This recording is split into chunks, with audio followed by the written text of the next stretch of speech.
Hello and welcome to another JJ's Wargames video clip. Today I'm going to take a little bit of time talking about the Warlord range of model ships that I'm working on.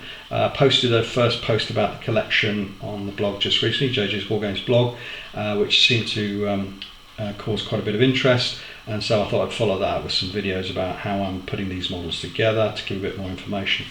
So first things first, these are the 1/700 scale kits, really nice models, loads of detail. If you're interested in this period, I would highly recommend having a look at this as something you might want to get into. I am not building these for the Black Seas rules. I'm building these for, I think I'm probably going to use Kiss Me Hardy from the Two Fat Lardies as the rule set, which basically means I'm not using their wake arrangements. I've got a little marker that sits on the ship. I'm in fact basing my ships, and as you can see here, I'm using a clear acrylic base. I talked about these on the blog on the first post, but these are they come in frames, as you can see, like this, from a company called Fluid 3D Workshops. Rather like the MDF cutouts, you can just press them out, peel off the film, and you get this really, what I like is a nice clear base. As you can see from this, I've styled these bases so that they are wide enough that I can get finger and thumb other side and move the ship around quite easily without actually having to touch the model, and also they are long enough at either end that they project beyond the bowsprit and the stern of the vessel, so that if two ships are on the table and butt up against each other, they don't actually bash into each other, but can look like they have the appearance of being in close quarters, and can be counted as such. So it's all about just protecting the model. They're clear, which means that I'm not using a textured water base that a lot of models I see in this period have done. I like, or I prefer, the clear base, and I use my tiny Wargames sea mat, which shows through.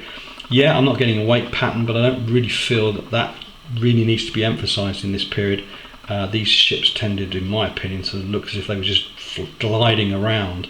Battles in this age tended to take ages to develop. These ships gradually got blown into their stations to actually engage each other. And so weight patterns don't really seem to be something that certainly doesn't get emphasised in the artwork of the period, whereas obviously the latter periods, World War II, etc., it seems much more appropriate. So that's why I don't. But again, that's a matter of taste, that's just what I want to do. Okay, colour-wise. The paints I'm using for these ships, first of all, I prime the models with a light grey car primer. Why have I gone for light grey? Because these ships are quite dark by the artwork that illustrates them, that they've got this black with the yellow or ochre striking. If you do them in black, I think it's going to come out really, really dark. So the grey primer helps to emphasise the colours. Once I've got the primer up, I'm using Vallejo Vallejo black grey as the main colour here. Not black, black grey. It's very rare that you see black in nature, and I think it still applies for model ships as well. So black grey. Yellow strakes are yellow ochre, Vallejo. The decks are beige brown. The masts are the yellow ochre. The furled sails are based in Iraqi sand. Once all that's done, I then apply Agrax Earthshade wash to the lighter colours, the straking decks, the masts, and then I highlight. So the black or black grey work I would highlight with a dark grey. I highlight the yellow ochre work with yellow ochre, probably mixed with a bit of pale sand just to highlight it, and the masts again similarly, and the deck is highlighted with a dry brush of brown sand, Vallejo brown sand, just to bring out that planking. If we look at the stern galleries, the models on these are fantastic. You get a selection of stern galleries and you can mix and match basically. I know they say they've got a French, Spanish and British option. Frankly, so many of these ships ended up in each other's navies and they copied each other that, you know, you can mix and match quite happily. Colour wise, I tend to stick to models that are exemplified on the net. You can find loads of examples of these, but as you can see, the detailing is quite basic. You don't get a lot of gingerbread decoration on these later models because of keeping costs down, trying to mass produce these ships as quickly as possible for the wars. So they're a bit more simple in that front.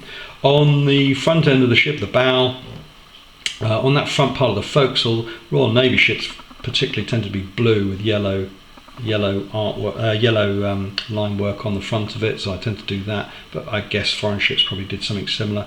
And then of course the figurehead very often was left white or an ivory colour. Captains could paint up their figureheads at their own cost, and some of them did. You just need to find examples on the net and copy them.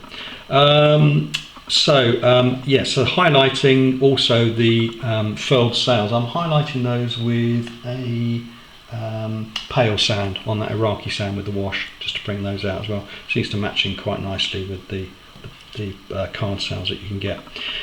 I'm not going to go into too much detail on the rigging with these. I'm going to do a little PDF to try and illustrate how I'm doing that, but as you can see, I'm using standing rigging with the racklins, and then I'm adding running rigging on the outside of that, to which I'm applying my ensigns. The British style of running rigging is rather unique, and I'm not trying to produce a model here for a museum. These are war games models, but I'm trying to emphasize some of the differences. So the French, Spanish, American models, I tend to do this sort of cat's cradle arrangement on the rigging, on the running rigging, which is different from the British, and it just adds those national differences.